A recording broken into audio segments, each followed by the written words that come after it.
You don't wake up. You're yanked out of sleep like a turnip from the dirt, cold, half broken, and vaguely damp. There's no mattress, just straw, and not even the polite kind. This one itches. It smells like rat piss and Sunday fear. The dawn hasn't broken yet, but someone's already shouting your name like it's a crime. You open your eyes. Wrong choice. Smoke from last night's fire is still choking the one-room hut you share with 3 generations of disappointment. Your aunt is boiling something that might once have been cabbage or shoe leather. Hard to tell. You're 14, maybe 15. You don't know your birthday, but you do know hunger. That old friend curled in your gut like a sleeping cat with claws. And this morning, hunger has company. Something's off. There's tension in the air. Even the dog, a mostly rib-shaped creature named Muck, isn't barking. He's just watching. Then you hear it. Hooves. A horse. 2 horses. Which means either a noble is lost or someone is about to have a very bad day. Spoiler, it's you. The door creaks open, and in steps a man dressed in layers of mud, leather, and authority. A local bailiff, perhaps. He doesn't speak to you. He doesn't have to. He points, and your mother starts crying. You've been chosen. Not for battle, though that would be cleaner. Not for a trade. Gods, no. That would involve training. No, you've been selected for something worse. Message running. You are now a medieval messenger. Congratulations. It's like being promoted to target. Your job? Carry words, dangerous ones, royal decrees, church orders, maybe even something from the guilds, those bearded serpents who argue over who owns which piece of mud. Whatever the message, your task is to move it from point A to point B, alive, ideally. But that part's optional. Why you? Simple. You're fast, you're poor, and you're not important enough to be missed. The official hands your mother a coin, a single sweating coin, enough to buy bread for 3 days. She sobs harder. She knows what this means. Everyone in the village does. Being a messenger isn't an honor. It's a sentence carried out in mud and silence. A gamble with death where the dice are rigged and you're made of straw. Let's talk gear. You don't get any. No horse. Those are for people who matter. No weapons, unless you count your elbows. You might get boots, but they won't fit, and they'll leak. The letter? It's wrapped in pigskin, stuffed in your shirt like a secret tumor. And if you lose it, if a drop of rain blurs a single word, you're flogged. Or worse. Still think this was a promotion? You leave the village before noon, trailing the smell of boiled despair and your mother's last hug. Behind you, familiarity, fleas, and the illusion of safety. Ahead, the road, or more accurately, roads. Because nothing in this world is paved unless a king walks on it. And you, my dear boy, are no king. The path twists like a drunk snake through forests so dark they feel like caves.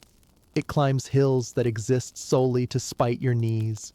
You cross bridges that laugh when you step on them, and rivers that look shallow, right until they drag your skinny frame halfway to drowning. And then there's the silence. Not peaceful silence, predatory silence. The kind that listens, the kind that hides things. Bandits love messengers. You're small, alone, and occasionally carry royal seals. That means you might have something valuable, or you might just be fun to stab. Either way, they win.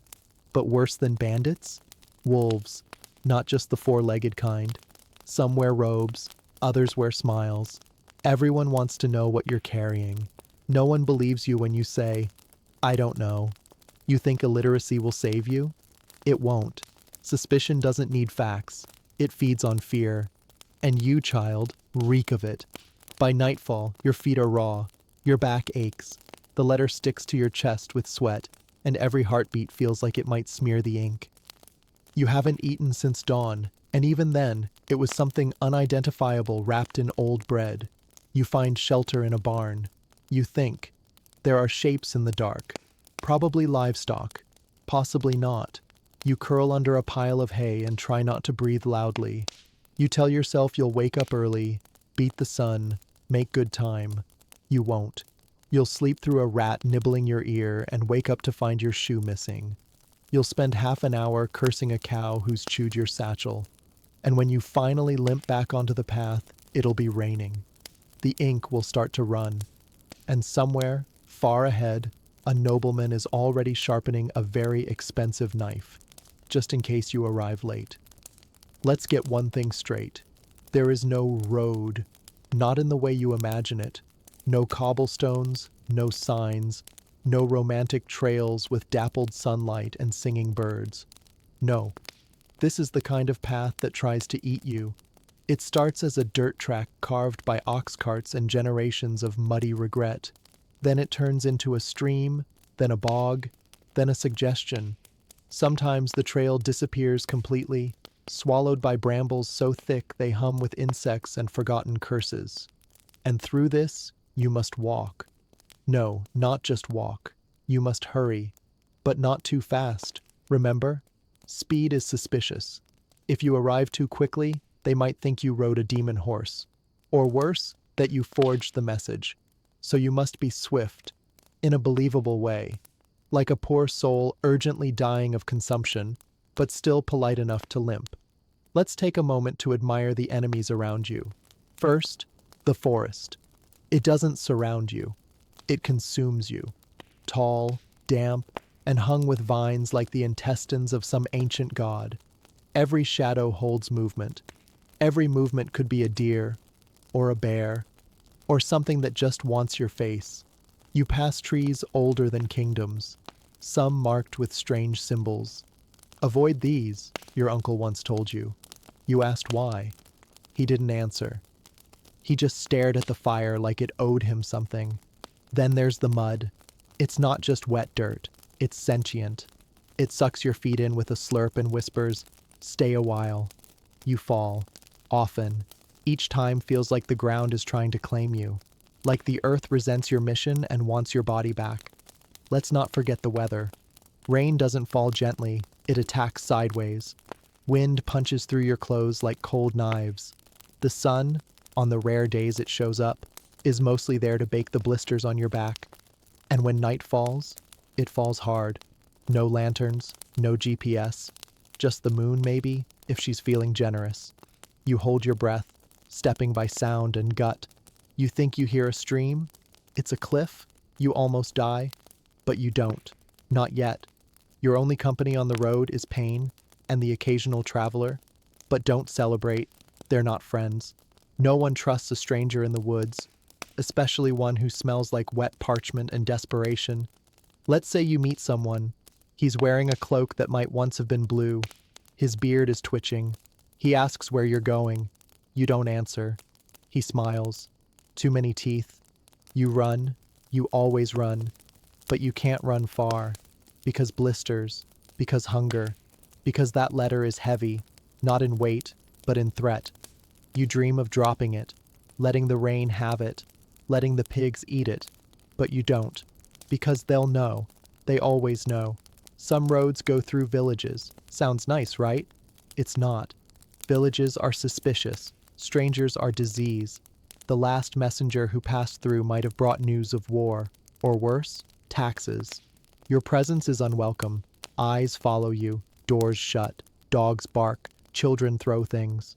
Once, an old woman cursed your shadow. It hasn't moved right since. The worst part? Even the safe places aren't safe. You sleep in a hayloft and wake up covered in lice. You hide in a ruined chapel and discover someone's buried something behind the altar. It smells like regret and meat. Once you find an actual inn. You think it's salvation. It's not. The innkeeper wants payment. You have none. You offer to recite the letter. Jokes on him. You can't read. He laughs. Then punches you. You sleep in the stable next to a mule with opinions. And then there are the cities. You think they'll be better. They're worse. The smell hits first. A wet orchestra of dung, fish, and dead ambition.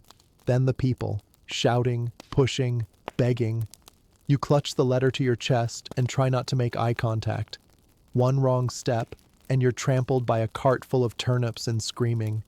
You finally find the gate. The guard looks at you like a worm. He asks questions. Too many. You answer wrong. He searches your bag, finds the letter, holds it up, smirks. You almost cry. But then, a miracle. He can't read either. He waves you in. You limp through the stone arch like a condemned soul. Somewhere in this chaos is the recipient. A lord, a priest, a merchant with power and no mercy. You must find him. You must deliver the words, and you must not die before you do.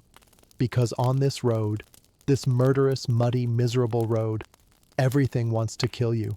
But if you fail, the worst death waits at the destination. You reach the next market town 2 sunsets earlier than anyone expected. Big mistake. No triumphal trumpets greet you at the gate.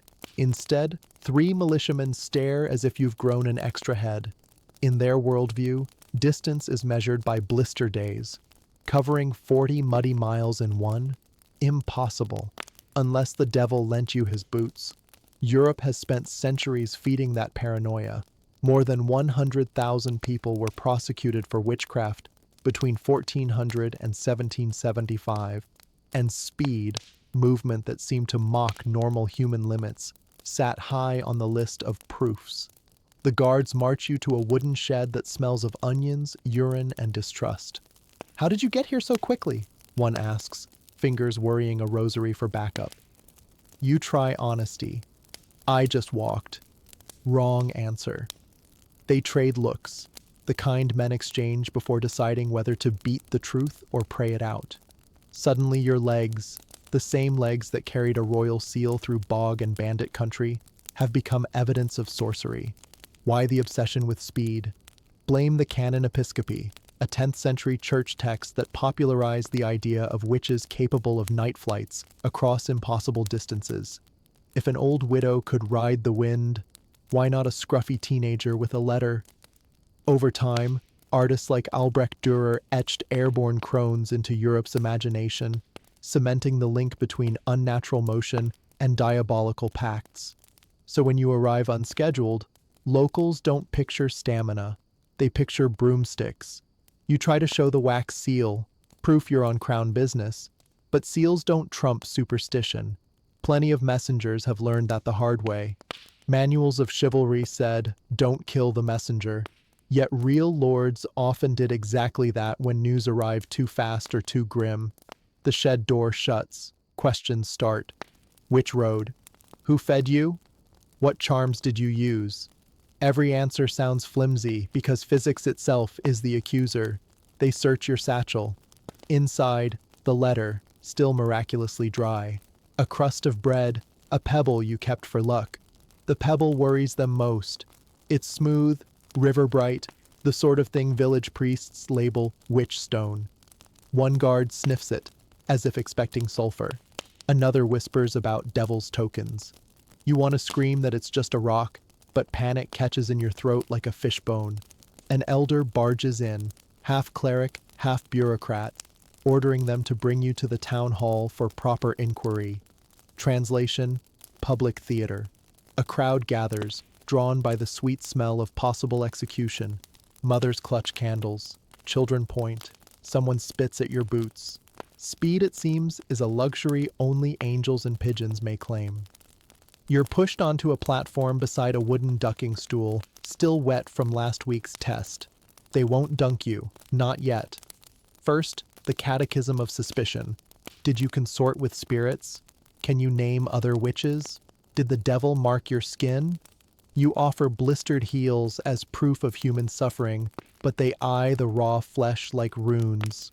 While accusations swirl, you remember tavern gossip. A courier in Swabia who delivered a treaty in half the expected time. Locals said no horse could gallop that far. Therefore he must have ridden the night air. They hanged him beside the road. His corpse stayed there a month, warning every passerby to pace themselves. Or else, that story felt exaggerated when you first heard it. Now it feels like prophecy.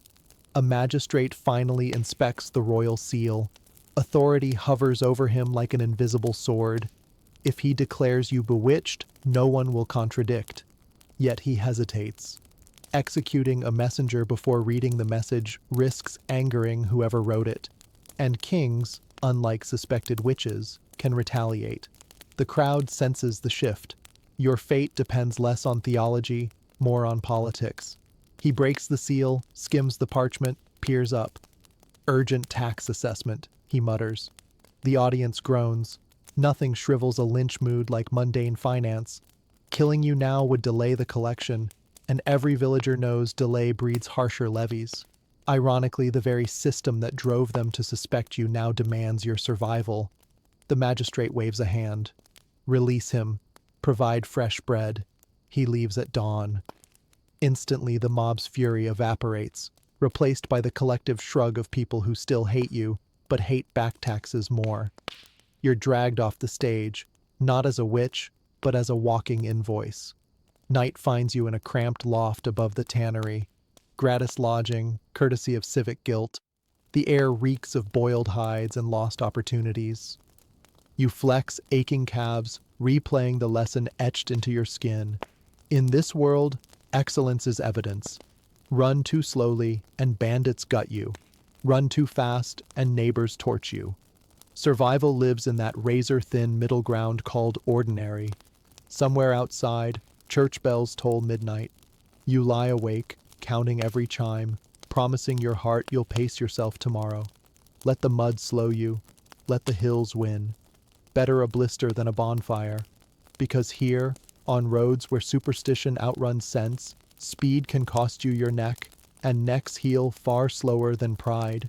You limp through the castle gate on legs made of bruises. The courtyard is a wolf's mouth of stone teeth, banners flapping like bloody tongues. Somewhere above, a window slams. Some servant, already bored with the stranger who might die before supper. Castles smell different from villages. Incense to mask rot, tallow smoke, wet iron. Your nose twitches. The place reeks of velvet and verdicts. A steward in fur-trimmed linen meets you halfway. He doesn't ask your name because names don't matter here, only seals and timing. He plucks the parchment from your shivering hand as if fishing a stain from silk. You exhale, foolishly relieved. The danger is over, you think. Wrong fairy tale. In palaces, danger begins after delivery. You're marched down a corridor lined with tapestries of hunts and halos. Every woven animal has gold leaf eyes, watching you consider flight. Behind each wall panel lurks a servant, ears sharp as razors, ready to slice rumors into gossip. Every footfall is a confession. You finally reach the great hall, taller than any church you've seen, its rafters blackened by decades of torch smoke and whispered treason. At the far end sits the king, less a man than a sunspot, blinding in cloth of gold. Around him, lords, bishops, mercenaries pretending to be courtiers. Their jewels wink like malicious stars. You drop to one knee. A guard presses his halberd between your shoulder blades, lower than polite, high enough to remind your spine who owns it. Protocol begins. A herald unfurls the scroll, clears his throat with the gravity of a man about to decide someone's lifespan. You catch fragments, taxes, levies, troop movements, words heavy enough to start wars, light enough to float on a sharp breath. The hall holds its silence like a blade. Then it happens. A syllable slips. Maybe the herald misreads. Maybe the ink smudged on your sweat-drenched journey. One vowel turns tribute into treason. The king's ringed fingers freeze, mid-drum on the armrest. Across the room, you hear the collective inhale of courtiers smelling fresh scandal, the way crows smell carrion. Nobody looks at the herald, they look at you. Because parchment can't bleed, but a messenger can. A captain strides forward, boots thundering on flagstones. He grips your collar, lifts you half a foot off the floor. Easy work. You weigh less than his guilt. Did you tamper with his majesty's words? He growls. Your mouth opens, but terror steals language. Somewhere near the dais, a jester stops juggling. Even mockery bows to murder. The captain draws steel. The blade is so polished you see your own face. Eyes wide, cheeks hollow, a boy aging into legend and obituary at once. You stammer about rain, about mud, about how the road chews parchment for breakfast. Useless. The court doesn't seek explanations. It seeks a spectacle. Blood is cheaper than blame. A priest steps in, murmuring scripture about hospitium, that ancient rule of safe passage for bearers of news. Tradition says a king who kills a messenger invites divine wrath. The captain answers tradition with a shrug. The king lifts a jeweled eyebrow. Debate flares, fizzles. Protocol duels appetite. You remain the rope in their tug of war. Then the queen speaks. A soft word, razor thin. Let him be examined first. A reprieve wrapped in menace. Examination here rarely ends with tea. Two guards drag you through another door, down spiral stairs where torches hiss like angry cats. At the bottom waits the master of secrets, a man whose robes shine oil black even in torchlight. His chamber smells of parchment, vinegar, and meat. Interrogation is orderly. They inventory your injuries: cracked toenail, scabbed knee, ribs counting themselves out loud. They search your hair for hidden sigils, finding only lice. Your tongue for devil's marks, finding fear's copper taste. He asks where you learned to read. When you insist you can't, he smiles. Illiteracy is convenient. A dead illiterate can't defend handwriting. Hours pass, or minutes. Time here is a drunk falcon, diving and circling without warning. Finally, the master dismisses the guards, leans close, voice low as cellar mold. Sometimes, he purrs, clarity requires an example. He means they might kill you to scare the herald into careful pronunciation next time. Kings govern as much through rumor as decree. You are hauled back upstairs, wobbling on jelly bones. The court has rearranged itself into a feast. Platters of steaming meat perfume the air, masking the scent of pending doom. A wooden block has been placed beside the minstrel's platform, red stained, well used. Conversation still hums, no sense wasting good wine. The captain guides you there, hand gentle now, almost pitying. Even executioners tire of their craft. You kneel. Sweat slicks the grain under your cheek. The crowd's murmurs fade until only your heartbeat performs, drumming a frantic solo. From somewhere distant comes the sound of metal drawing breath. You shut your eyes and think of straw beds and dog-shaped ribs and the luxury of being nobody. You decide there are worse fates than anonymity. This is one. Silence stretches thin, then snaps. A courtier bursts in, waving a second scroll. News from the border. Rebels, plague, pick your disaster. It demands the king's immediate attention. The audience swivels like sunflowers to fresh drama. The captain curses under his breath. Spectacle postponed. Take him to the cells, he orders. You're yanked upright. Neck unsevered but not uncondemned. Death delayed is still on the schedule. It just moved down the list.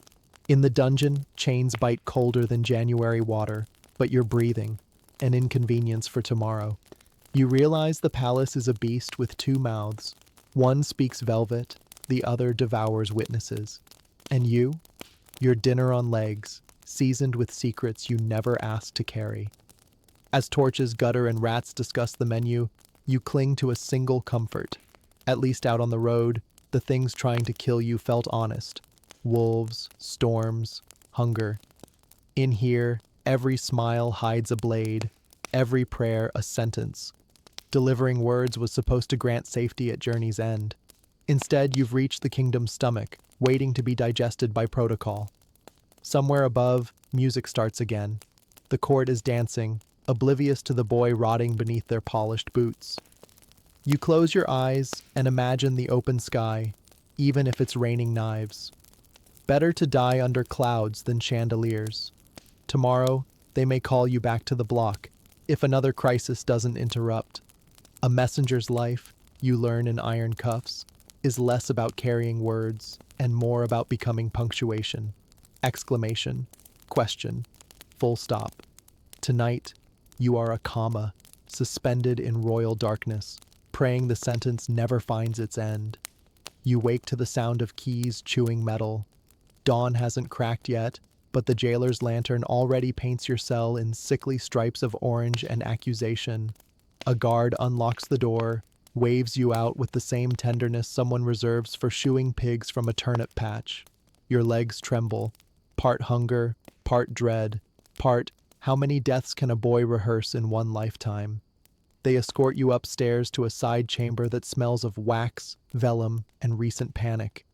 Waiting there, the king's spy master, an owl of a man, eyes like polished coal, fingers steepled into a cathedral of suspicion. On the table lie two new letters, blood-red seals glistening like fresh scabs.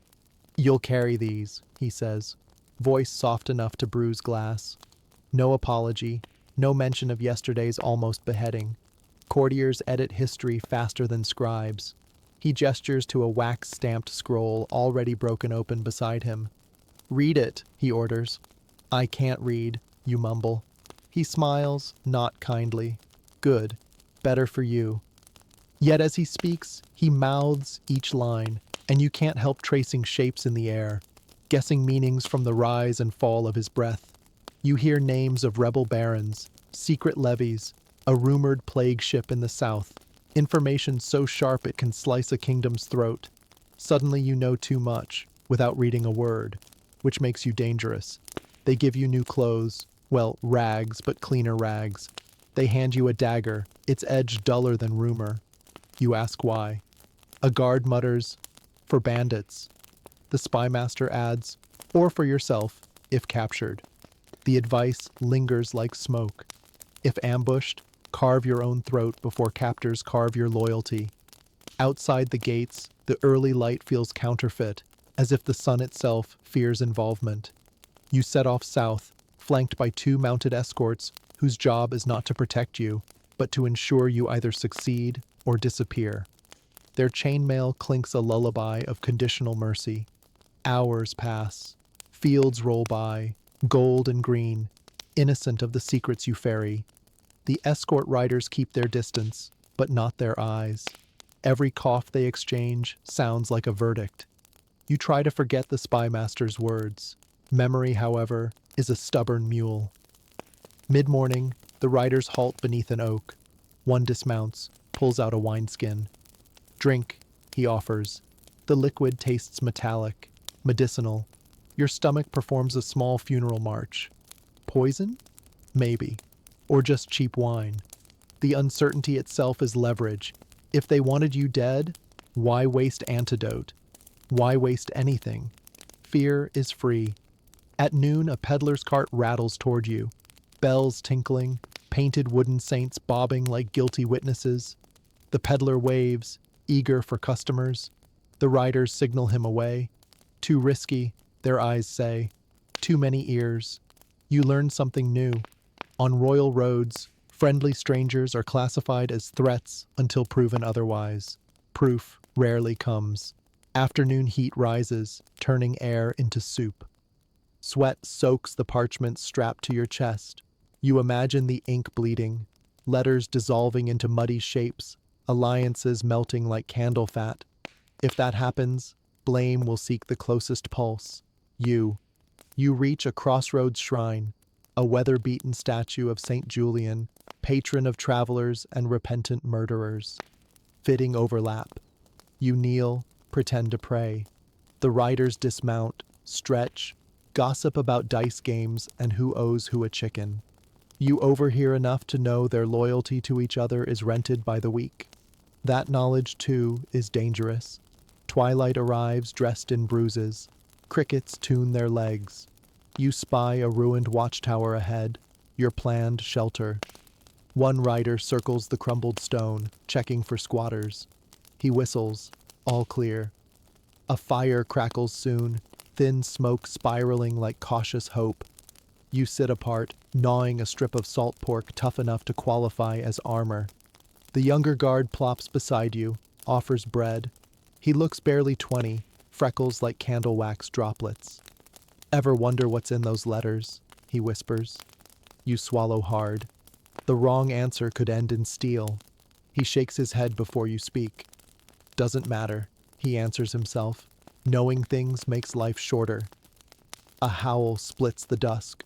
Wolf or lonely dog, who can tell? Everyone tenses. Predators smell hesitation. But you're less afraid of wolves now. At least they announce their hunger. Secrets, in contrast, eat quietly from the inside out. Night deepens. Stars swarm overhead, gossiping in light the way courtiers gossip in silk. Sleep remains a stranger. Your mind replays the spy master's smile, the half-heard names of rebel lords. You imagine arriving at your destination, letter intact, only for the recipient to read it, frown, and decide loose ends need trimming. You are a loose end made of skin. Somewhere after midnight, the older guard rouses you. Walk, he orders, safer moving under moon. Translation: fewer witnesses if things go wrong. You tie on your boots, still damp, permanently fragrant of marsh water and regret, and follow the clink of chainmail into silvered darkness. An hour later, a shape steps onto the path ahead, ragged cloak, crossbow half drawn. Bandit. His grin shines like spoiled butter. More figures emerge, flower petals made of malice. The guards wheel their horses, shields raised, but you feel target paint glowing on your chest. Bandits love messages, ransom loves messengers. Arrows whistle. One strikes the younger guard's thigh. He shrieks, tumbles. Moonlight turns the blood black. The older guard bellows charges, but numbers mock courage. In the chaos you're grabbed, dragged behind a hedge. A knife meets your throat. Cool, decisive. Letter, whispers a bandit with breath like grave dirt. Words desert you. Your fingers tremble toward the seal, mind racing. Open it and you're complicit. Refuse and you're meat. Then thunder snaps. Hooves. A patrol? No. The older guard, somehow freed, stampedes through the brush, swinging a mace like he's arguing with death itself. Bandits scatter. One yanks the parchment as he flees. The wax rips, precious as bone. Torn secrets flutter into nettles. The older guard hauls you upright, eyes wildfire bright. He scans the ripped seal, curses in languages you don't know. We have to recover every piece, he snarls. If we fail, we're witnesses. And witnesses, you realize, rank just below traitors on any noble's shopping list. Dawn finds the two of you crawling through thorns, retrieving shreds of instructions slick with dew and panic. The younger guard moans in the distance.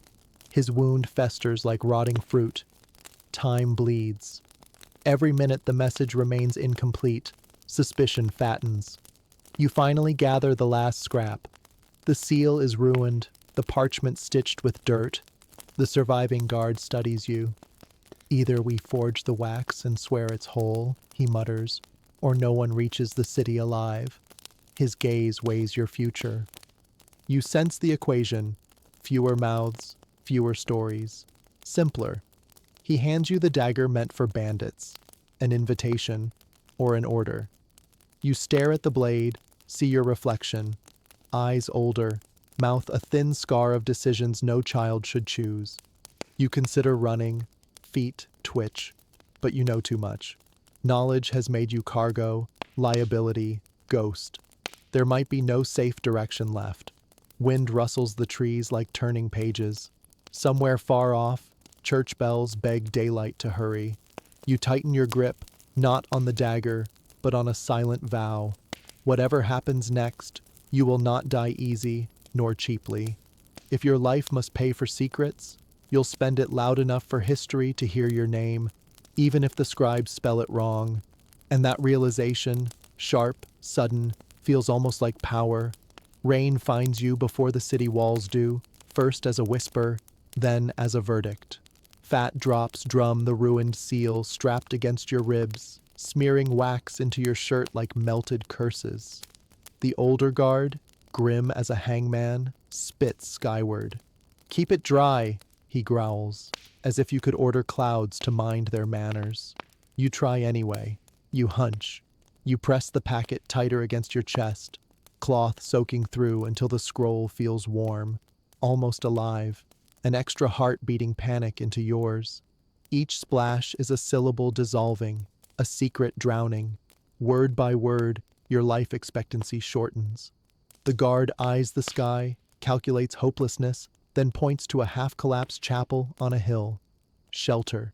You stagger uphill, boots squelching, mud sucking at your ankles like jealous ghosts.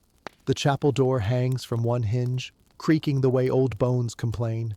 Inside, broken pews, a toppled altar, rain dripping through holes in the roof. The air smells of candle wax long dead, and pigeon waste far too lively. You kneel behind a statue of some forgotten saint, nose chipped, smile resigned, and peel the parchment free. Damage everywhere, ink ribboning into blue veins, wax flaking like diseased skin. You stroke the ruined edges, as if apology might reverse chemistry. The guard circles, scanning the ruin for threats, or maybe witnesses. His armor clinks with each nervous step, a funeral bell on legs. "Quicksilver," he mutters, squatting beside you. He pries loose a corner, careful, almost tender. Underneath, the parchment glistens oddly, oily and iridescent. You know that sheen from rumors whispered around hearth fires, letters bathed in mercury, arsenic, or ground glass, designed to kill whoever dared unfold them. Poisoned words for poisoned politics. Your stomach turns. The torn seal wasn't your only problem. The letter itself is lethal. The guard nods toward the damp shimmer. Touch that too long and your tongue swells, gums turn black, lungs drown you from the inside. He states it calmly, like commenting on weather. You flex tingling fingers, wondering how much toxin skin can drink in an hour. Outside, thunder rolls. Pigeons startle from roof holes, wings clapping like guilty applause. The guard fishes in his pouch, produces a wax stick and flint. "We dry it, reseal, keep moving." Fire near mercury. Brilliant. But choice is slim as broth. He lights a guttering flame, holds the parchment above it. Steam spirals carrying poison into air you both must breathe. Your mouth tastes metal. Panic steals saliva. You want to run, but where? The road behind is bandit country. Ahead waits a city gate staffed by bureaucrats who measure trust in fingerprints of wax. Deliver a soggy scroll and you'll swing before nightfall. Deliver a poisonous, half-legible scroll and you might still swing, just after everyone else keels over foaming. The guard seals the letter with fresh wax, presses the king's ring, stolen from some past courier's corpse, into the puddle. The impression is shaky, but passable in bad light. He drops the parchment into a leather tube, cinches it tight, then studies you as if gauging how much conscience weighs. "Listen," he says, voice low. "When we reach the gatehouse, I'll create a distraction. A fight, a fire, something loud. You slip inside, find the chancellor, hand him the tube. Don't stay for questions." His eyes flick to the poisoned scroll. "Let them read it." Translation: "Let them die with it. Loose ends burn best from the inside out." You swallow. You picture clerks bent over the letter, foreheads wrinkling at smeared ink, fingertips glistening with invisible venom. Within hours, their lungs fill, tongues blacken, rumors spread, assassination by parchment. In the chaos, who remembers the half-starved messenger limping away? "He'll reward us," the guard continues, mistaking your silence for agreement. Reward? Maybe. Or frame you as conspirators once the bodies pile up. Kings love culprits gift-wrapped. Rain slackens. Light crawls through cracked stained glass, painting red wounds across the floor. It feels like a warning. You stand, legs unsteady, mind wrestling with two options: aid murder or invite your own. There's a third path: torch the scroll now, poison and secrets both. But the guard would run you through before the first flame kissed it. A plan blooms, reckless as spring weeds. You nod at the guard, feigning resolve. Together, you step into the clearing air, descend the hill toward the city. Walls tall as judgment, banners limp in drenched colors. Farmers queue at the gate, carts steaming like tired beasts. Perfect cover. The guard strides ahead, hand on sword. You lag a few paces. Injury, exhaustion, performance. Near the gate, he intentionally bumps a porter. Crates crash, onions explode into wet confetti. Shouts erupt. The guard roars, draws steel. Soldiers sprint over. Panic spreads like wildfire on dry gossip. As promised, chaos blooms. You slip through the crowd, leather tube clutched under soaked cloak. But instead of aiming for the inner gate, you veer left, deeper into market stalls.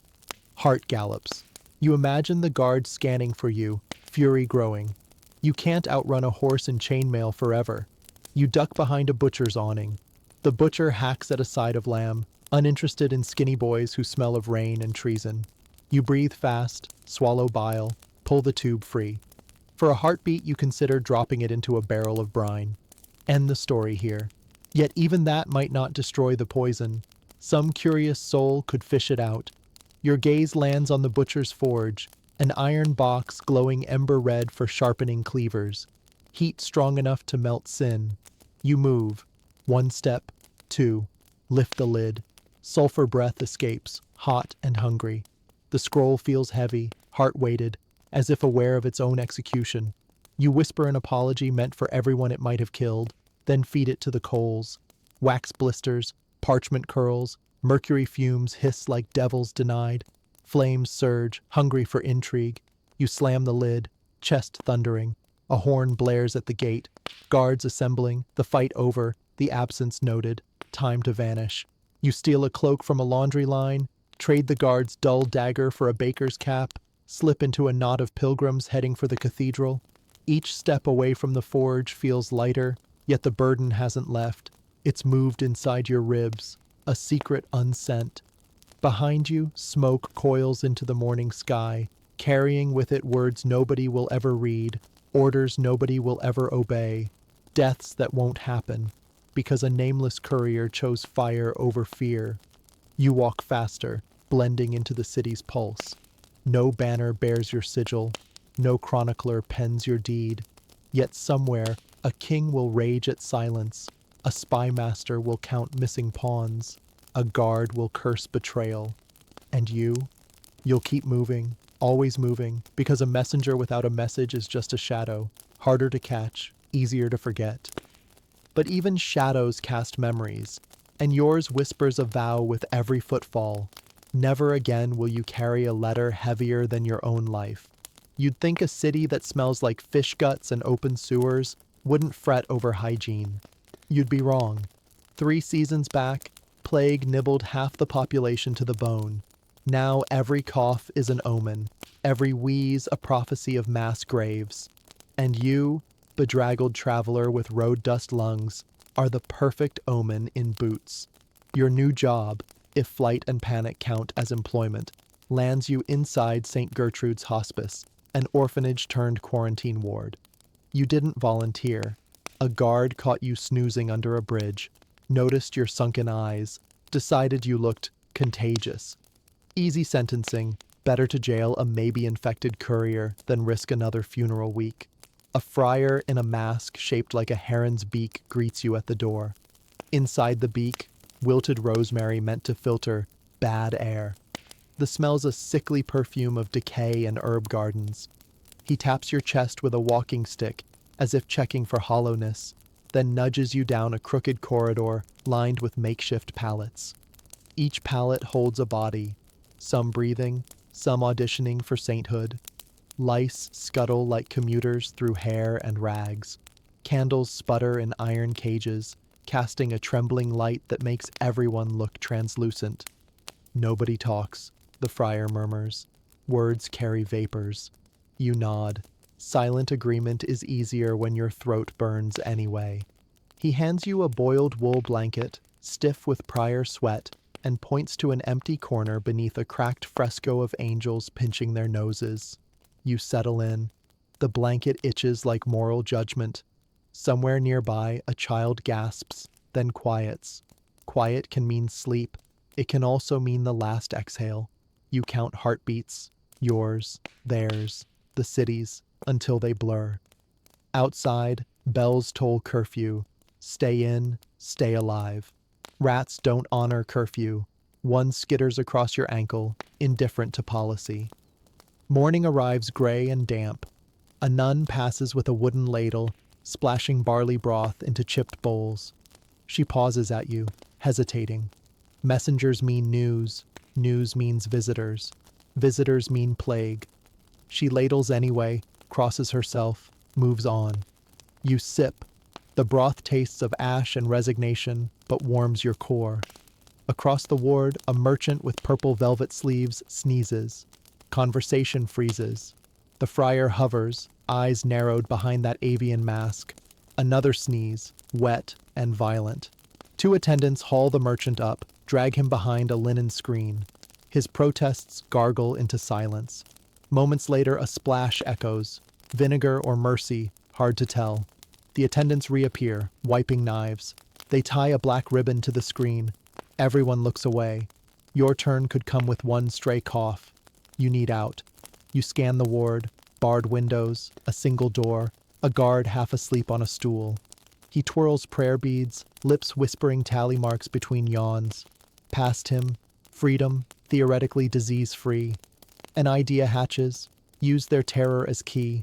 You rise, clutch your blanket like a cape. Walk slowly, wobble dramatically.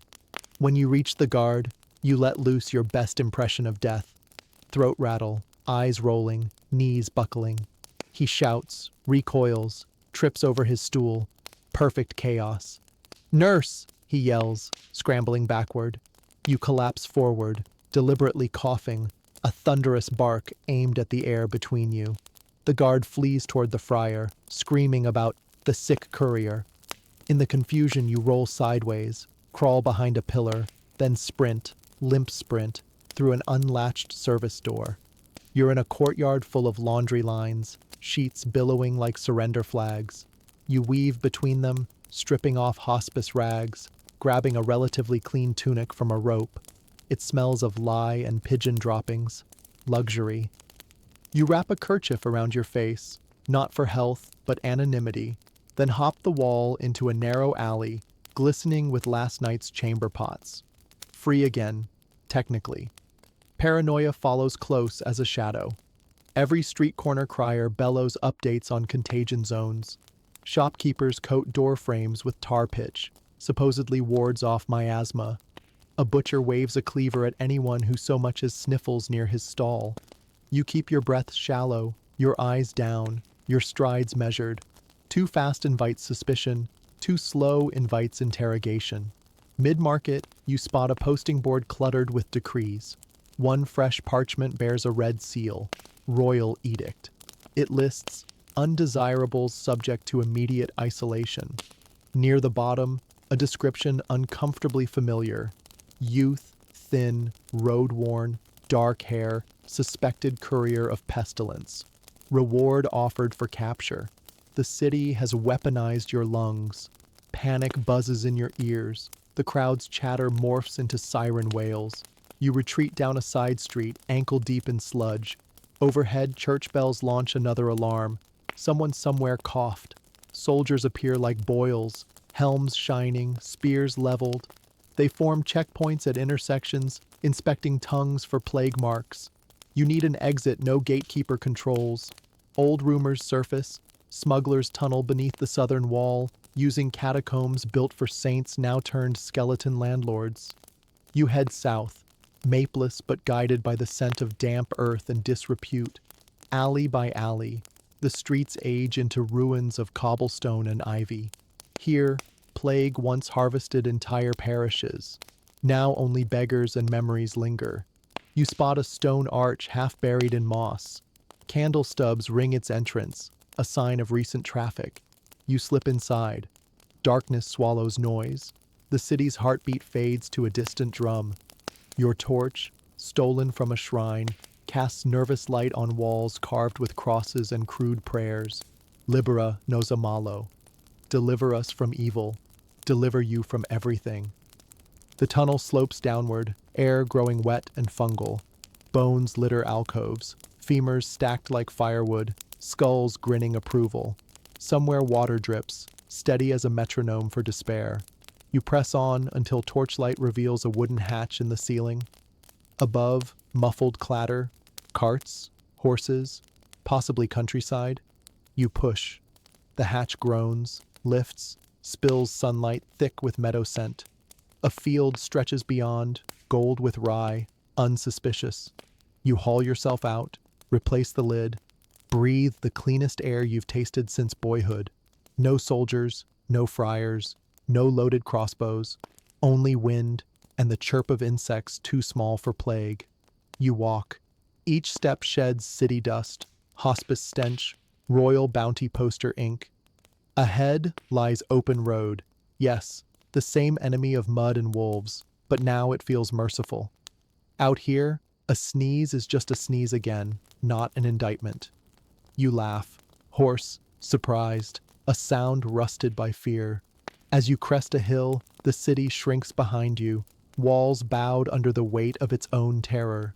You spit into the grass, farewell to bad air theories and persecution by mucus.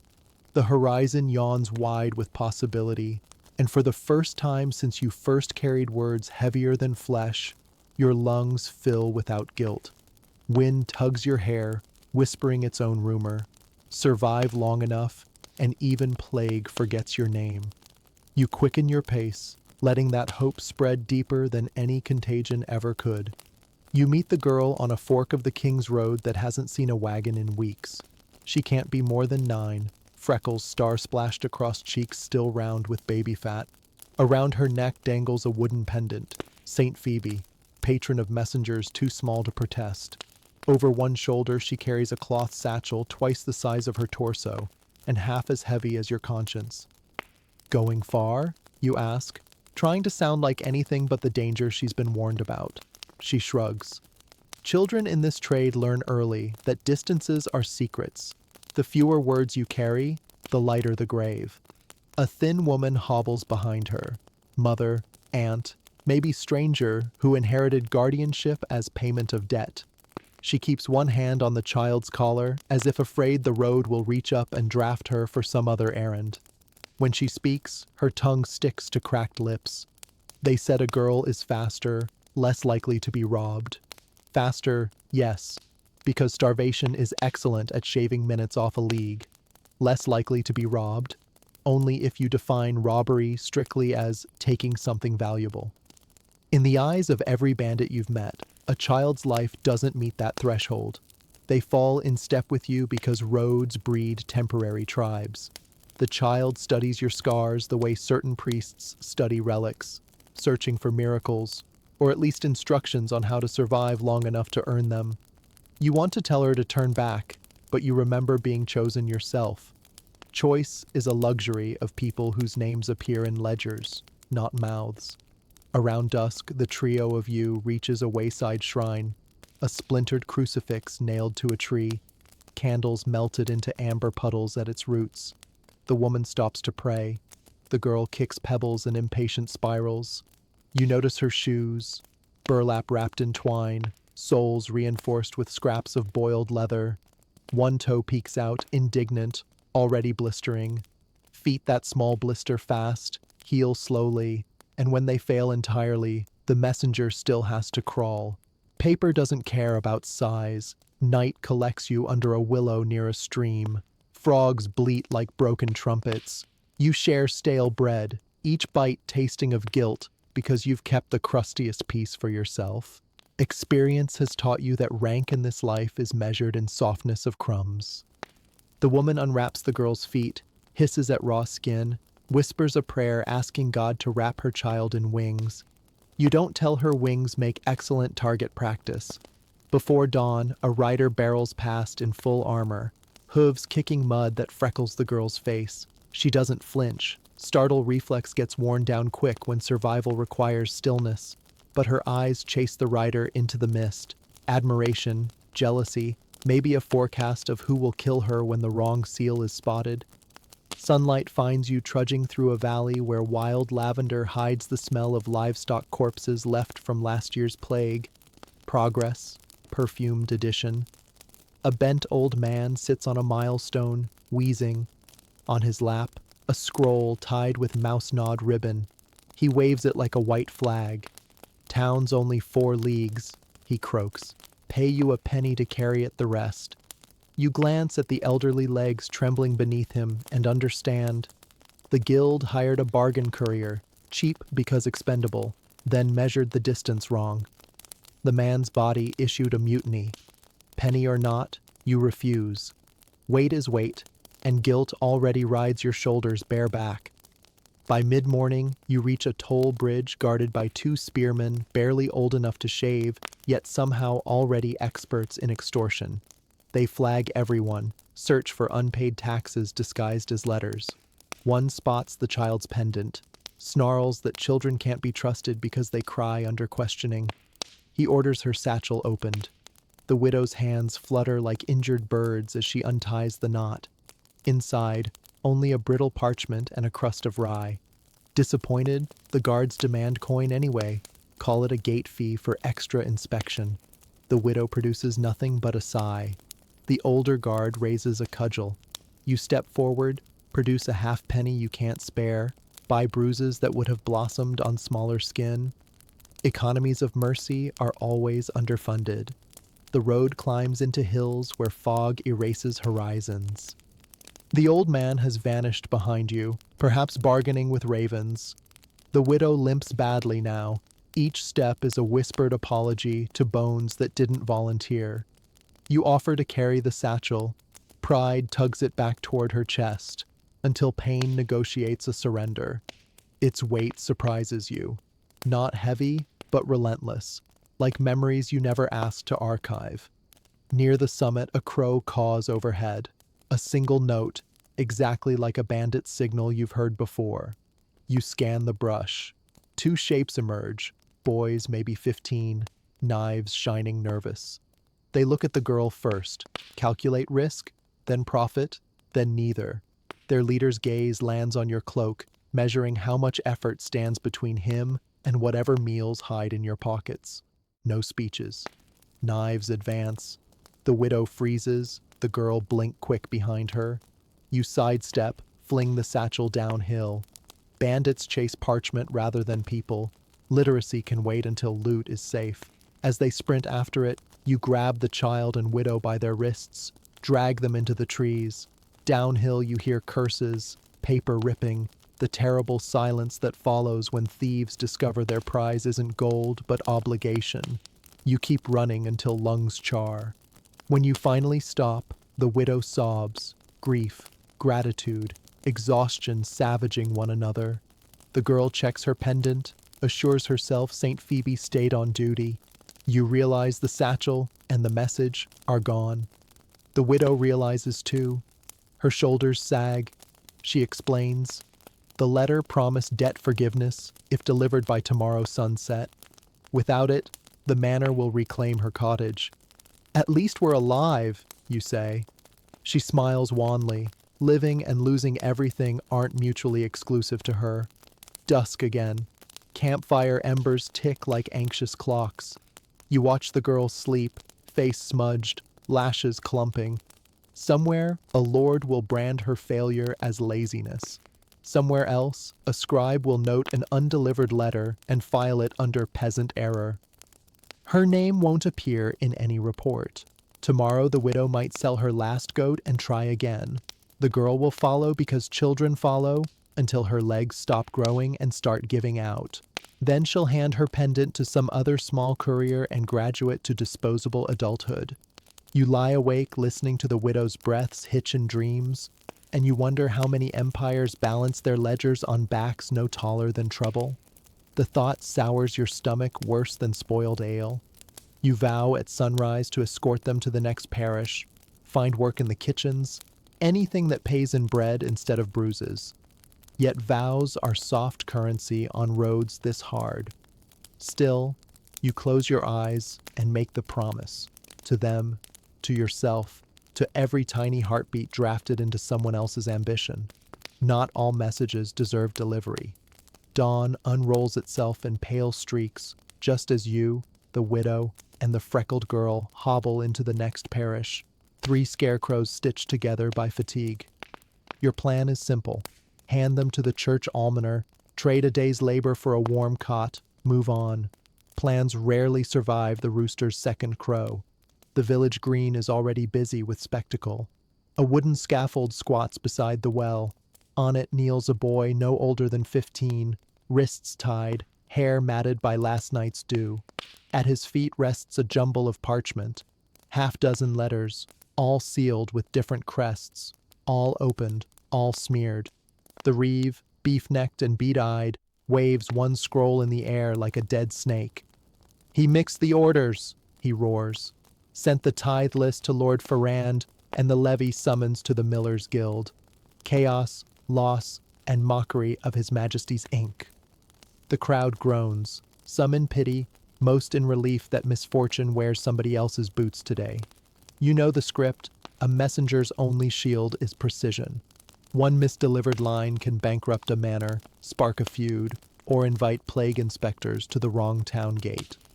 Something as tiny as a blotched flourish on a baron's name translates into "string him up" in the language of power. The boy's eyes search faces that refuse to meet them. Shame is contagious, too. You pull the widow and child toward the church porch, but the girl tugs free. Footsteps whisper light across the turf. She kneels beside the fallen parchment, fingers hovering over a broken seal shaped like a falcon. "That's from the coast," she murmurs. "Blue wax is always the salt trader guild." Her voice is so soft, the words feel stolen. The reeve glares. A stranger knowing guild colors sounds a lot like accusation. You yank her back just as the reeve lifts a cudgel. Wood meets skull with a sound like a loaf splitting. One heartbeat later, the boy messenger lies still. No gallows, no sermon, just a quick clubbing to preserve schedules. Silence clots around the corpse, then breaks into normal chatter. Grain prices, weather, who's courting the tanner's daughter. The widow retches behind the stocks. The girl stares at her shoes. You've witnessed worse, but never with an apprentice beside you. You crouch to their height, voice low. "Rule of the road," you tell them. "Never carry more than you can remember perfectly." They nod, yet you hear the unspoken addendum. If the lords want impossible, impossible must happen. A priest in black linen approaches, spectacles glinting moral superiority. He thanks you, for what, you're unsure, then asks if you might finish the unfortunate boy's circuit. 5 letters remain intact, destination stamped clear. 3 villages north, 2 estates east. Payment? A loaf per letter, a silver penny for the lot. Hunger wins every vote, the widow's eyes plead. You agree, throat chalk dry. The priest hands over a leather satchel still sticky with blood. Inside, the scrolls feel warm, not from life but from proximity to death. You divide the load. The widow takes one for a parish priest, no politics, low danger. The girl carries 1 decree for free grain portions. Villagers greet those. You keep the remaining 3, each sporting crests that spell trouble in ornate Latin. By noon, the girl's delivery is done. She returns beaming, half a pie in hand. Payment from grateful bakers. You savor 1 bite, promise her the rest later, shoulder the adult burdens. Next stop, Sir Aldrich's Manor on the ridge, a place rumored to flog serfs for clumsy bows. As you climb, a drizzle slicks the earth, thread of mud and smudged ink. You wrap the parchments in oilcloth, praying the seals hold. At the manor gate, a knight demands purpose. You present the scroll marked with Aldrich's boar emblem. He studies the wax. Perfect. He studies you.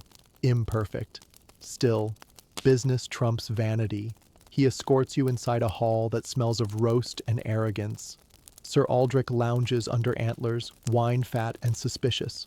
He cracks the seal, unrolls the message, and frowns, then snarls. The hall stiffens. He reads aloud. "In light of your delinquent taxes, present yourself to the royal comptroller within 7 days." Aldrich's goblet slams down. "Delinquent? I sent payment last moon." Eyes swivel toward you, the logical scapegoat. You know the letter left the chancery days ago. If coins never reach the crown, the fault sits on Aldrich's purse, not your feet. But lords aren't paid to accept blame. He orders guards to search you for other messages, proof of conspiracy. They find the last 2 scrolls. One addresses troop quotas, the other wool tariffs. Aldrich's face reddens further. Different topics confirm nothing, yet feel like everything. "Forgery," he declares. "Treason." You argue ink, distances, the boy's death. Aldrich hears wind. He commands the steward to test your authenticity. Boil a pot, Dip a strip of parchment, watch the ink run. If it blurs too quickly, clearly counterfeit. If it survives, obviously enchanted. Either verdict ends badly for you. They drag you toward the kitchens. Breath comes in shards. You scan exits, high windows, narrow, side doors, barred. A scullion drops a bucket. Suds splash the flagstones, slipperying the floor. Inspiration strikes desperate minds fast. As a guard opens the kitchen door, you jerk elbow into his ribs, kick the bucket's slick path, and dive through the steam. He skids, swears, crashes into a rack of spit roasts. Meat and metal collide, cacophony fit for distraction. You dart past the hearth, seize a poker-heated orange, brandish it like scripture. Cooks scatter. A guard lunges. You swing, miss, but molten coals burst from the grate, spitting chaos. Smoke blinds the room. You bolt through the pantry, shoulder a servant's hatch, tumble into a courtyard bright with drizzle. Mud welcomes you like an old debt. You sprint. Behind, horns bray. Ahead, the widow and girl wait by a hedgerow, alarmed at noise. No time to explain. You dash past, shout, "Run!" Instinct louder than thought. Together you plunge into barley fields, stalks slapping, hearts cannoning. As you crest the far ridge, Aldrich's men shrink to angry pinpricks. The road below beckons, a ribbon of maybe. Night swallows the sun. You collapse beneath an oak, lungs raw, hair peppered with chaff. The widow sobs quietly. The girl offers the pie, now ragged but real. You bite, taste cinnamon and survival. You have lost 2 letters, earned 3 enemies, and taught a child that precision is mortal. Yet clouds clear, stars gutter overhead, and a ridiculous laugh escapes you, half relief, half hysteria. Death would have been simpler than this tangle of mistakes, but simplicity is a luxury for corpses. You pass the pie to the widow, speaking around crumbs. "We'll keep going," you say. "1 letter at a time, or none, if we choose." The girl nestles against your side, St. Phoebe pendant cold against your arm. The road rustles with the night wind, as if applauding your stubborn refusal to die of clerical error.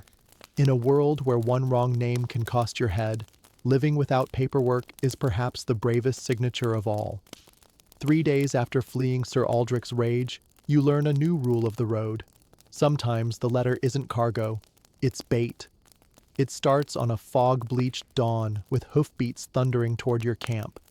You, the widow, and the freckled girl jolt awake beneath your burlap canopy of half-dry laundry. 2 riders materialize like debts, mail glimmering, crests unfamiliar, an argent lion devouring a crown. They brandish a scroll sealed with black wax. Black is never friendly. It's the color of funerals, heresy trials, and debts too ugly for daylight. "Messenger," the senior rider calls. His voice could shave bark from trees. You hesitate. The widow grips the girl's shoulders. The girl's pendant taps rapid prayers against her collarbone. The rider dismounts, plants the scroll in your palm. "Deliver to Lord Hadric of Hymir, your fees inside." He turns without waiting for questions, mounts, and vanishes into mist. You crack the seal. Inside, a second seal, this one crimson, stamped with Hadric's crest. Nestled beside it, a silver crown. 10 days' wages for most peasants, coated in the sickly perfume of bribe. Payment in advance is the first red flag. The second is the absence of instructions, as if speed alone were proof of loyalty. You study the scroll's heft. Heavy, too heavy. The widow squints. "Lead lining," she whispers. You peel back parchment edge. Thin strip of soft metal glints. Lead, like a slingstone. Enough to bruise a skull if thrown, heavier than needed for words. You weigh possibilities.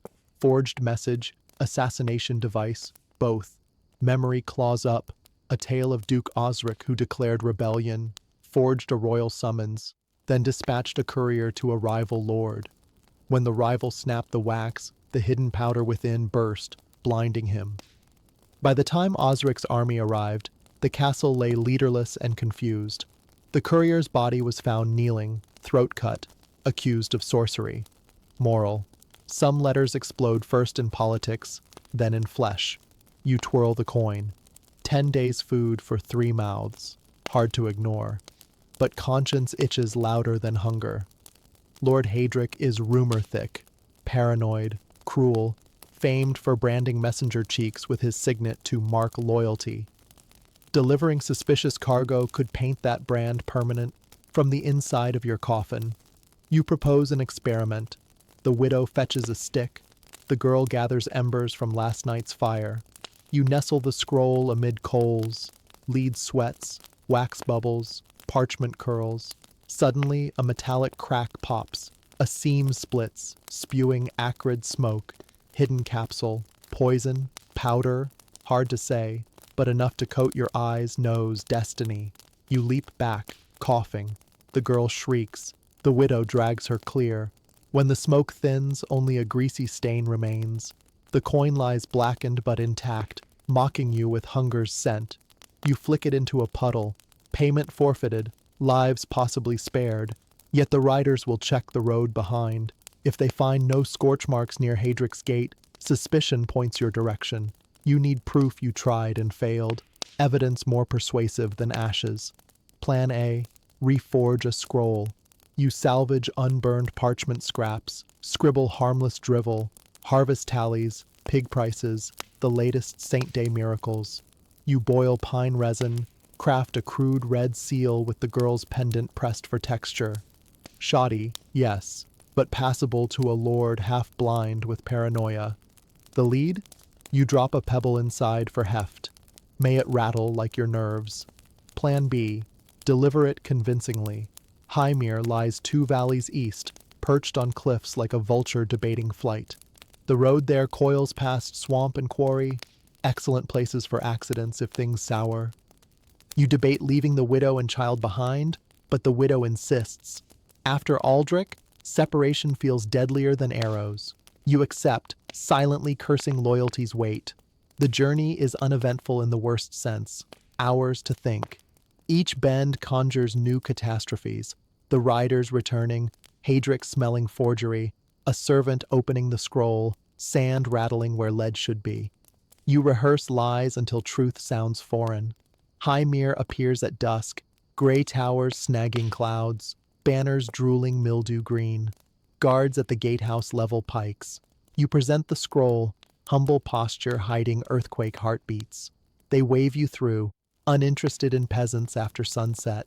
Serfs light pitch torches along the bailey. Sparks drift, imitating fireflies that feed on dread. Inside the great hall, Lord Hadric lounges on a dais, thin, hawk-nosed, wearing armor indoors like a man who trusts no curtain. Shadows cling to him the way rumors cling to power. You kneel, head bowed. The widow and child stand back, eyes on their own boots. A steward takes the scroll to Hadric. He peers at seal, frowns at crude workmanship.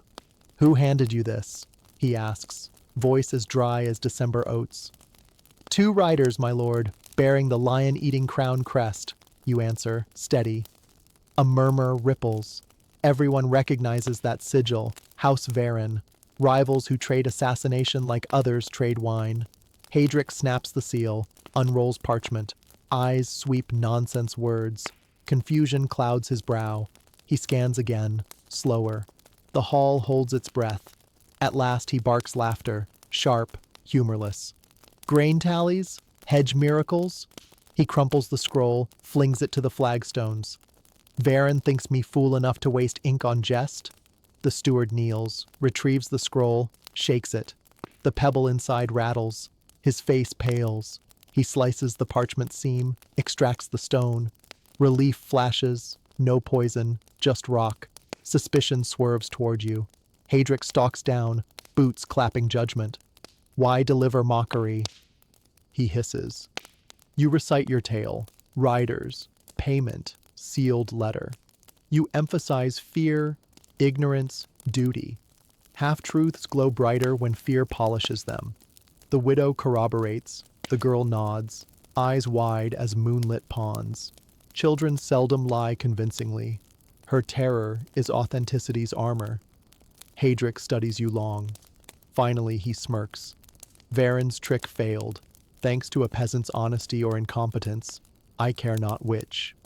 He flicks 2 copper coins, hungry cousins of the silver crown, toward your feet.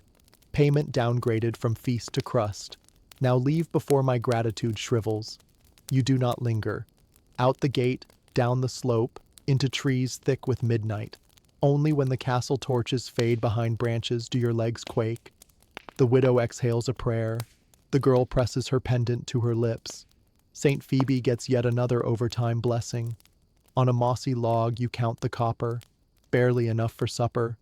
But value is a relative beast. Tonight, 2 coins feel like stolen treasure because they clink alongside 3 beating hearts. As the first owl hoots, you toss the coins to the girl. Her smile, gap-toothed and sudden, weighs more than silver, more than lead, more than any letter ever written. For a breath you believe the road might forgive. Then distant hoofbeats echo through the dark, many, fast, hunting. Hope ends its lunch break and returns to hiding. You grab the widow's hand, whisper, run. Because when letters become traps, messengers become footprints, and footprints wash away only if they keep moving. You smell the battlefield before you see it. Damp earth soured by a week of rain and 10 centuries of screaming. It's the scent of iron, rot, and boiled leather, an aroma that settles on the back of your tongue like a bad omen you can't spit out. Dawn is just a rumor on the eastern rim, yet trumpets bleat, tents collapse, and every soldier alive is busy pretending he won't be dead by lunch. You stand at the edge of this orchestral chaos, wrapped in a borrowed brigandine 10 sizes too large. The armor rattles when you breathe, advertising your heartbeat to every arrow in the upcoming sky. A sergeant the width of a doorway slaps a scroll into your palm. His gauntlet leaves a greasy print on the wax seal. Last week's stew, maybe somebody's blood. Deliver this to the vanguard. He grunts, as if the vanguard isn't currently choking in morning fog 2 fields away, past a no-man's land of mud the color of old bruises. The order is simple. Carry words. Return with proof you carried words. But war scribbles addenda no ink can capture. Addendum 1. Enemy archers need sighting practice. Addendum 2. Friendly cavalry mistakes everything that moves for the enemy. Addendum 3. The king prefers live messengers but will settle for exemplary corpses. So you run. Not the polite trot used in villages. A full-tilt sprint powered by terror and physics. Boots slap mud, splattering your calves with other men's lost footprints. Spears angled like jagged teeth crowd the ground. Casualties of yesterday's failed charge. You vault one, stumble over another, nearly impale your thigh on a snapped banner pole. Somewhere behind, drums pound the rhythm of courage. Somewhere ahead, drums answer in a language called incoming. First arrow, a hiss past your ear, slicing a lock of hair you were fond of. Second arrow, thunk into the scroll case, mercifully deflected by that greasy thumbprint. You clutch the parchment tighter. Now it's both cargo and accidental shield. Third arrow, into the mud where your foot was half a heartbeat ago. You don't dare look back. Arrows respect no rear view. Through the fog, silhouettes emerge. Shields embossed with the king's lion, swords already blood-sticky.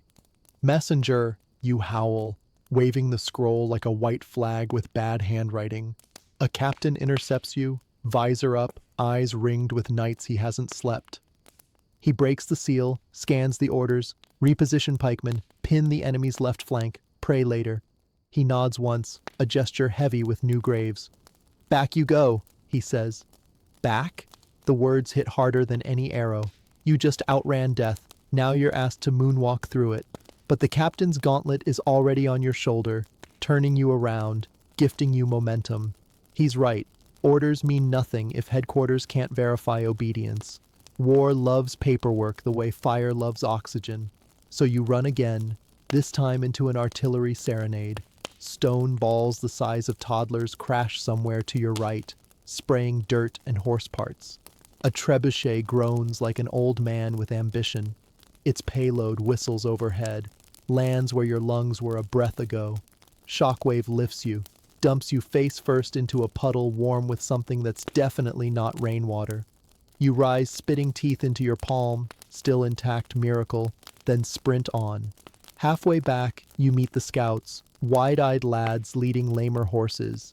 They wave frantically, enemy cavalry flanking. You veer downslope toward a shallow trench, hoping mud loves you more than steel. Hooves thunder behind. You dive. A rider passes overhead, sword lashing empty air. Droplets of sweat and fear fall onto your back like baptism. In the trench you find bodies, fresh, still whispering heat. One is a girl, maybe 15, simple courier badge pinned to her jerkin. She clutches a scroll identical to yours. Only the seal differs. Enemy crest, gilded wolf. For one mad moment, you imagine swapping parchments. Deliver the wolf to lion, watch confusion bloom. History might call it sabotage, you'd call it survival. But her lifeless fingers tighten in rigor around the paper, and conscience, stubborn parasite, won't let you pry them open. You crawl from the trench, knees coated in a paste of blood and promises. Ahead, your own lines, banners visible through thinning fog. A volley of arrows rises. Friendly, you pray. You wave the empty scroll tube overhead, a desperate semaphore of don't shoot what's already broken. Miraculously, they hold. You stagger through the cordon and collapse at the sergeant's boots.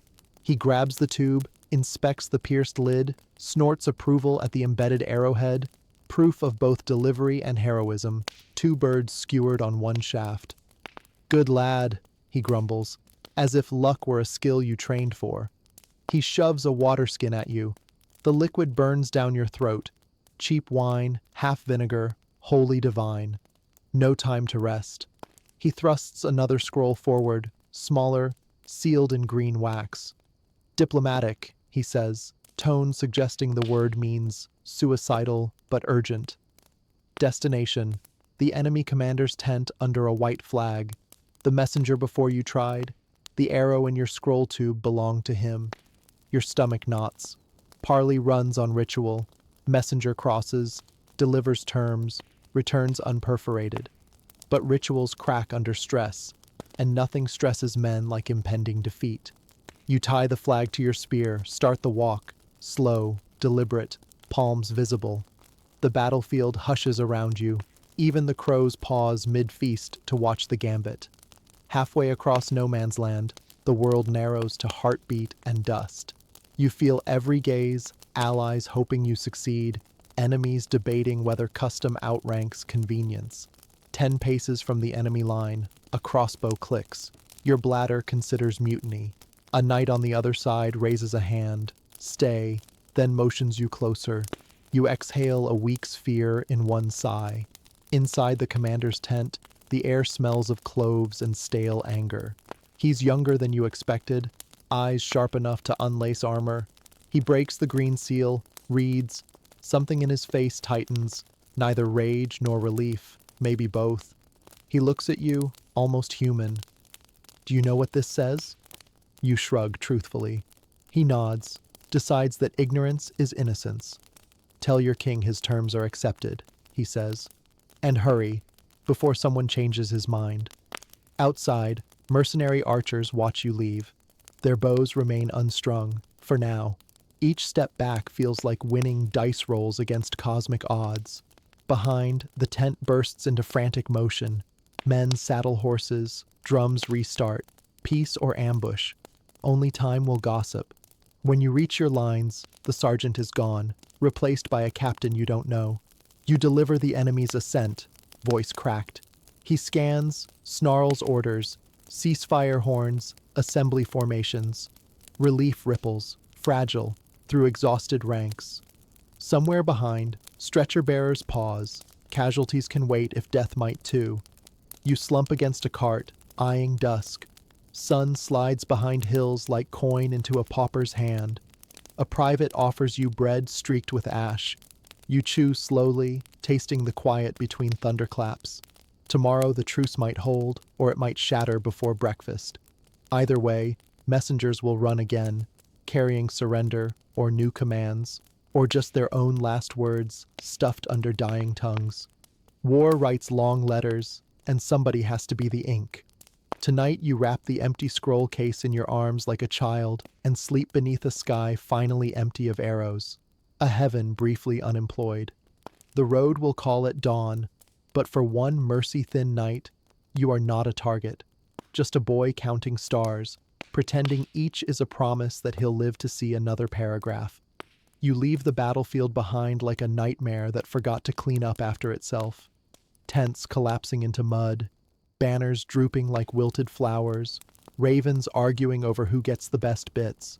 The ceasefire holds, fragile, trembling, but its silence is deafening. Nobody cheers a truce. They just breathe it in, unsure whether lungs still remember how. Your boots, split at the seams, slap a road you've walked for months, yet never truly mapped. Ahead lies the capital, spires glinting through heat haze, that monumental stomach forever hungry for news. Behind you trail the widow and the freckled girl, still clutching her St. Phoebe pendant, though the saint's face has worn down to a pale smudge. Loyalty chains people better than iron, and you're the heaviest link. The gates loom, timbered jaws crusted with rust. A herald stops you, bored eyes skimming your road-stained trio. Business? You hesitate. Courier? Refugee? Survivor? None feel accurate, but labels grease hinges. You mutter, messengers of the ceasefire terms. He shrugs, waves you through, uninterested in peace as long as bread prices hold. Inside, the city pulses. Coopers hammer, vendors shout, beggars rehearse tragedies. You smell saffron, sewage, new money, old fear. You pass a posting board plastered with handbills, reward for anyone locating the traitorous courier who torched Lord Varon's letter. They've sketched a boy with hollow eyes and an uncanny resemblance to every hungry child within 5 streets. The widow tugs her hood lower. The girl slips her hand into yours. The chancery sits behind marble columns, cool, immaculate, oblivious. Inside, clerks scrape quills like cicadas of bureaucracy. You present the ceasefire scroll, sealed now in royal gold. A senior scribe weighs it, nods, marks a ledger. He drops a small leather purse on the desk. Payment. The clink inside can't match the weight you've shed, but coins don't come with sympathy. Name? He asks, quill poised. You open your mouth. A heartbeat stalls there. Names are heavy. You've carried so many someone else's, you're not sure your own fits anymore. Behind you, the widow whispers hers, 3 syllables worn thin by sorrow. The girl offers a nickname, bright as morning. The scribe scribbles, your turn. Quill hovers, impatient. You speak a name? The first that surfaces? Perhaps yours? Perhaps borrowed from a dream? Ink scratches parchment, transforming breath into record. He waves you off. Transaction complete, identity archived. You're a footnote now, tucked between tax tallies and quarantine orders. Outside, evening bleeds across slate roofs. The widow eyes a tavern sign, a loaf and mug painted hopeful.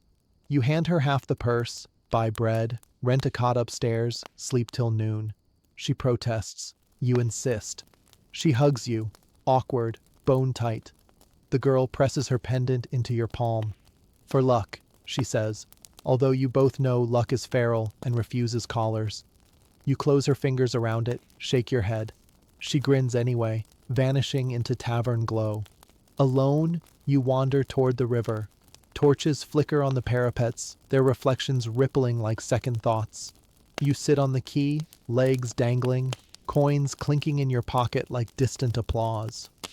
For the first time in months, no scroll presses against your ribs, no seal brands your fate. Freedom feels off balance, like walking after seasickness.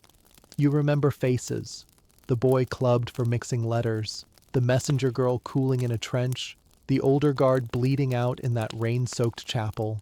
None of their names made the ledger. History keeps columns tidy by erasing margins. Yet each step you take rattles with their ghosts, a percussion of unfiled stories. A drunk stumbles by, humming a war ballad. Already the verses twist, casting heroes where there were butchers, victories where there were truces. In the song, Messengers appear only as silent casualties, necessary commas in sentences about kings. You almost laugh, all that running, bleeding, bargaining, just to become invisible ink. A barge drifts past laden with barrels. Rivermen shout jokes about taxes. You picture one barrel splitting open, releasing every undelivered letter you burned, lost, or rewrote. Would the city drown in secrets? Or would the parchment just sink, unread, like so many messengers before you? Above, stars crawl into position. You trace constellations you named on lonely roads. The ink knife, the broken seal, the starving run. None match official charts. Official charts, like ledgers, leave no room for the sky you carried on your back. Footsteps approach. A boy, ragged, wiry, eyes bright with the desperation you recognize. "Mister, you run fast?" he asks. In his hand, a scroll tied with green string. You laugh so suddenly he flinches. "Not anymore," you say. He presses the scroll harder. "Pays a copper, only to the south gate." Only.